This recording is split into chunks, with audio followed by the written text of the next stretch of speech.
Good afternoon, everybody. Thank you for coming. I'm Jonas Ruta, and this is the show with the sculptures of John Anthony Bright and Dana Naumann, the Naumann Gallery in North Branford, Connecticut. That's this And place, by the way. that's here. This is a decommissioned church at one point with stained glass windows. He's sanctified. Desanctified, better. So I'd like to ask the artists to talk about their work a little bit and what are their inspirations and general concepts and something about their techniques as they would like to tell us without giving away any trade secrets. Well, you know, I'm here and partly successful because of Jonas, just so you know. If it wasn't for Jonas, I wouldn't be successful. Oh, please. So thank you so much. You were successful way before me. Thank you, Jonas. Now, my inspiration comes from a very good decision I made about 25 years ago when I decided to leave the corporate world and become... Oh, one thing, can we turn down the music? And become an artist. Yeah. And that's a decision. It's in many parts of my Thanks. stuff, or anything you read about me. It's a decision I never look back at. I always thought it was a good move. And I've had my moments. You know, it's not always being an artist is kind of a very brave profession. You're putting out there your feelings, the things you like, and you're putting yourself out there so maybe people will like it. And you're going to have to be okay if they don't. And that happens a lot when you begin. And when they don't, if you keep going, you realize that you really do believe it. When you do that, and I read a lot. And as I've told a few people here, I've read the Bible at least three times, but not like anybody else. It's called the 365-day Bible, where you read part of the New Testament, part of the Old Testament, part of the Proverbs, part of the Psalms. You read it enough times, in 365 days you get the whole Bible. You read it slowly so you understand it. You read it 3 times and you really understand it. And then there's life stuff that comes in, things that you do, what you want to just express yourself, and that's really the cool thing about being an artist. You can, if you have a thing you want to say to somebody, you really don't want to say it. It's a wonderful ability to have. And all I can say is that my stuff, frequently people think it's angry or not good, or strike that. They never say not good. But my work is never, you're never going to have me tell you what it's about. I'm going to let you have your own personal interpretive journey. You can figure it out for yourself. And that's the good stuff. Sometimes people think it's, you know, evil or hard, but sometimes the same person, another person will think it's wonderful. And that's what art is to me. Can you go a little louder? Art, usually I am. Art to me is just an amazing thing. People need it, the world needs it. More and more of it, many aspects of it, not just sculpture and painting, but just the ability to express yourself artistically and make a difference maybe in a way. I work with a medium called lead. Lead is malleable, so I can make these things. And sometimes lead gets vilified through history. You know, people die from lead poisoning. Yeah, they do. If your kid chews on a sill of lead painted, it doesn't have anybody notice. Eventually, it'll kill them. In order to die from my stuff, you have to eat it. And you probably need a few sets of teeth and a few other things before it even gets to bother you. And we drink out of lead pipes also, so it's not exactly dangerous. But it's offered me the ability to create things without a lot of like casting, things like that. And I can produce things that I want probably quicker than in the casting as well. Bottom line, every day I come to work, I'm excited. I'll be 73 in May, and you know what? I'm lucky. I can play golf, I can go out to dinner, I can shop, but I can also do this, right? Maybe I won't be able to lift, you know, these things 10 years from now, but maybe smaller pieces I will. So anyway, I'm having a great time. I suspect it's not going to get bad ever. So thank you all for coming. Wonderful to have you here. You're the best. Thank you. All right, thank you, Dana. Okay. Any questions from the audience? Or you can talk about who are your inspirations in art? John, you were right. Okay. No, my wife and I, when I decided to become a non-corporate person, we ventured to France and disappeared from the corporate people. And we were wandering around in the south of France, and we ended up in this little town called St. Paul de Vence, which is about 20 miles, maybe 15 miles north of Cannes on the Mediterranean. And there's a little art gallery in the middle of nowhere called the Foundation Mecht, German Mecht. I can't really spell it, but you can look it up. Probably one of the most remarkable places to see art I've ever seen. Beautiful, people just were happy. Like the Giacomettis and whatever, they're all over the place, all over the grounds. And I didn't know any of this. I just loved everything I saw. I can do that. That's where I started there. And my wife, God bless her, was 100% behind me always. And said, oh, okay, you're not going to be a corporate guy, you're an artist? Well, that's a good idea. That's a great corporate. We got 3 kids going to college. No, it all worked out. All it takes is support, consistent support. And when that happens, not a whole lot can change. You only get better. Or you correct where you need to, and then you move on from that. So, I have a little different background than most artists because I'm a businessman. So people think I sell art or make art just to sell it. When I make art, it's always on my mind. Okay, am I making something that's interesting? Am I making something that someone's not going to walk by? Am I making something that someone's going to have a question or 2 or 3 or 4? Then I know it's not just what I want, it's probably sale. So yes, I'm a bit of a capitalist when it comes to that, I guess, but just part of my thought process. And I want to make my art available. And now I ventured into the Holocaust over here. The Holocaust, I did 16 pieces, John? 18. 18 pieces with Elie Wiesel and Sigmund Sprocklitz. It's been all over the place. A wonderful experience. Again, making a difference. I'm Protestant, but making a difference. Where that's something that bothers me, and it should, like it bothers everybody, and it shouldn't be dismissed. And I hear all too often these days that aren't going to be invited here. Or if they are, I want to talk to them about that, who I talked to. It's about 60 Holocaust survivors I interviewed, got their stories, and their stories became my art. It gives me shivers.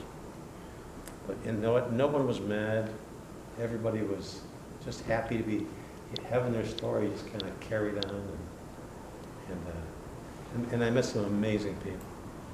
I mean, it's been one of the pieces was then asked to be at UConn at the Todd Library, I guess, where the Holocaust papers or Nuremberg papers housed. UConn of all places.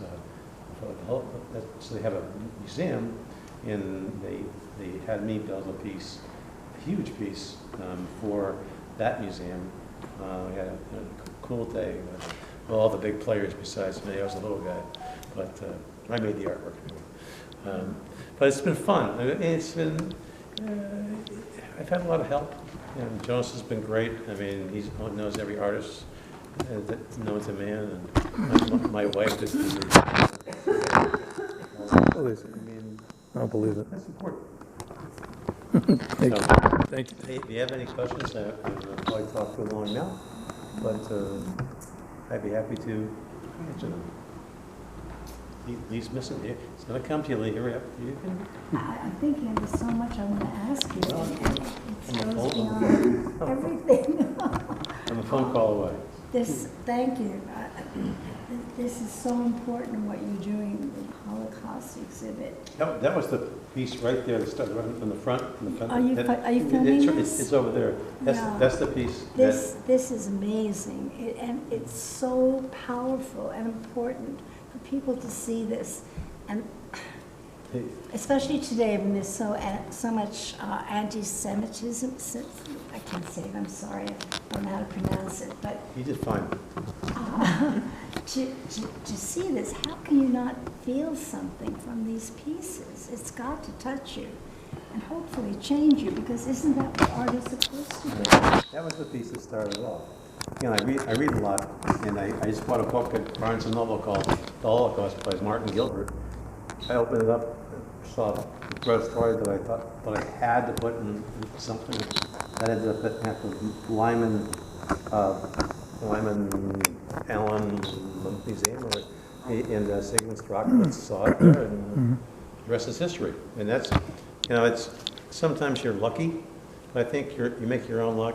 I was gearing towards something that was really important, and that was just synchronicity. You know? Maybe you were guided. I don't know. And Sigmund Strauss, his best friend, Elie Wiesel, were the co-founders of the Holocaust Museum in D.C. You don't get any better backing than that. You know what surprises me is that the people, the survivors that you spoke to, were giving and loving and not full of hate. I think Right. you said that. None. And Not even a that's little bit. so surprising. Yeah. I think it says so much about who they are and their resilience. Something, I don't know, that goes beyond. I agree with you. It's they're resilient is like, yes, definitely resilient. And people that lost people for what? You know, I mean, come on. I mean, so anyway, make a difference. Maybe I'll have someone else come along and I'll make a difference too. But this was my first shot at it. Well, I have to thank you. I think we all thank you. Very grateful for what you've done. It This is doesn't so belong in important. people's living rooms, but then again, it might. Who knows? You will. Thanks. Thank you. Thank you, Dana. You're welcome. Anyone else? Great. You're welcome. Well, Good. as you look at each piece of your work has its own perspective, its own resonance, and its own place in time and space and history. So, really wonderful to Thank work with you. Thank you. A labor of love, you know? Yes, It really is. that's the thing. Well, I can add one more thing about being an artist, though. It's I have many people say, you know, "What you do today?" or "What you do?" It's like, well, it doesn't really work that way, you know. It's just when the spirit moves you. That phrase, you've all heard that. Yeah. It absolutely 100% applies to art, and art is one of those things. It's so obvious when you're doing it just to do it, you know? And You're kind of in the zone, aren't you? well, it's not just the zone. I typically, this is my style. I sketch occasionally, often actually, but I start out with a title. I try to make the piece look like that. You start with a title, a concept. You know, I have a hard time thinking how you don't do that actually, but most people have the same reaction you have to that. But I don't know how to do it differently. Interesting. I'd love to ask other artists if that's true for them too. Yeah, very interesting. My titles can change if I want them to, but how I create it is a title. So the concept, the idea came I don't have first. to draw on it. I can just say, see it in my mind, and that's how it goes. Amazing. And you've got the title and the concept, and you materialize it like magic. Wow. Yeah, something like that, with hammers. Cool. Thank you. John, are you on? I'm on. Yeah, So I'll ask you this similar question about your inspirations and how the work comes to you and how you work with so many different media that you're using, materials, metals, and mixed media. And what you I'd like, be how happy you like to do start them? somewhere, but let's say, let me think of, maybe the best place I could start is from as a child. I grew Yeah. up, I grew up in the island in Jamaica, and I remember, and one other thing about art, or being an artist, is the ability to play. So from a child, I was playing with this stuff. I remember as a small child, after it rained and there's a little wet soil, that was my medium. I drew faces, lots of stuff on that drawing, and it'd get washed away. It wouldn't be safe, but every time you wait for another rain, and I love it, and I drew. You know, that's how I started, just playing, and that playfulness stayed in me. My influence for things, I really, I mean, I'm showing sculptures here and three-dimensional stuff, but I also do other mediums, photography. I spent many years as a photographer, as a paparazzi, as it is called, fashion photographer. You would not think about it, but yeah, I was, you know. I worked for Women's Wear Daily, which was at a time considered the Bible of fashion. And it was an honor, and was really lucky to get a job like that, you know, being a kid from Jamaica. You know, but I got in there. I was there, met all those famous designers, Alston, Stephen Barros, Willie Smith, Bill Blass was a big one that I met, you know, and they all accepted me, and well, you know, but a lot of times I was in doing this photography. I wanted to get back into free art. I didn't consider it, you know, I didn't have control over that, you know. It didn't become playful for me, being a photographer that much. It was pretty hard work. But as I continued, and I should say, before that, I mean, I got into Cooper Union, which is supposedly a really I mean, this was a lucky thing for me, but I got into it. There was a test, a home test, and I did the home test, but being naive and everything, they gave you paper to draw on, and I was supposed to draw this shoe. And I drew the shoe, and it got too big for the paper. So what I did, I added on, and unbeknownst to me, that was one of the motivation that got me among many students, because it's a free college, you know. So over 200 students applied, and I got in because of that one shoe. Added on to that paper, you know, and that goes back to my playfulness, you know, my art. But you know, as I kept going, you know, it got, you know, things got a little more serious, you know. I mean, once you start, when I got to Cooper Union, I mean, I went into the welding. I gravitated towards that as opposed to a lot of the printing medium, you know. I would have liked to, but I couldn't do everything, you know. But I've really gravitated towards three-dimensional work. I like the idea of concept. Many of the pieces I did earlier were concept. There was a period called conceptual art. Really loved that period. Some of the big people there was Smithson was a big one of those big. I did what do you call those? Johnny, remember Smithson? I'm sorry. Smithson did those huge land movement, where he created a big piece in Salt Lake City, the spiral jetty. Remember that? Yeah. Oh, yeah. Yeah. So I was really motivated by that. It was, so I like concept stuff. I did quite a few conceptual pieces, which were built, and you build them and you photograph them, and much of it doesn't last, because of parts that you put together. But as I kept going on, I started to get more, doing smaller work, and started, when I got to Bridgeport, I started collecting,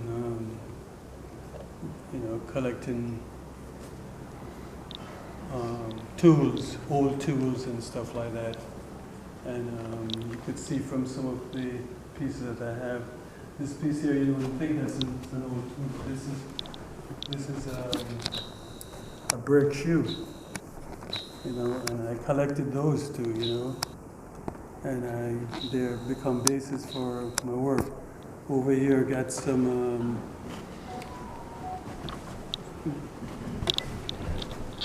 you got the hammerhead, and this is cutting wheels that the stoneworkers use. And when the wheels, I'll go there to buy, stones for my house, but I let him know that I'm an artist, and if he has any more. So whenever I go there, and he has a couple of those, he'll give them to me, and I have a collection of that. I like to collect old, pickaxe, pick saws, things like that, and also wood. I collect a lot of wood. In Bridgeport and towns like that, where they're yeah, when there are trees, there are always trees are falling out, or they cut trees down. I go by and I ask them for a couple pieces of wood, and it would end up being a piece. I worked with them in my backyard, so I really can't save a lot of it, but I got more than I needed. But so I work with bonding these mediums together. These are my tools that I use. There's kind of a metamorphosis in your art as well.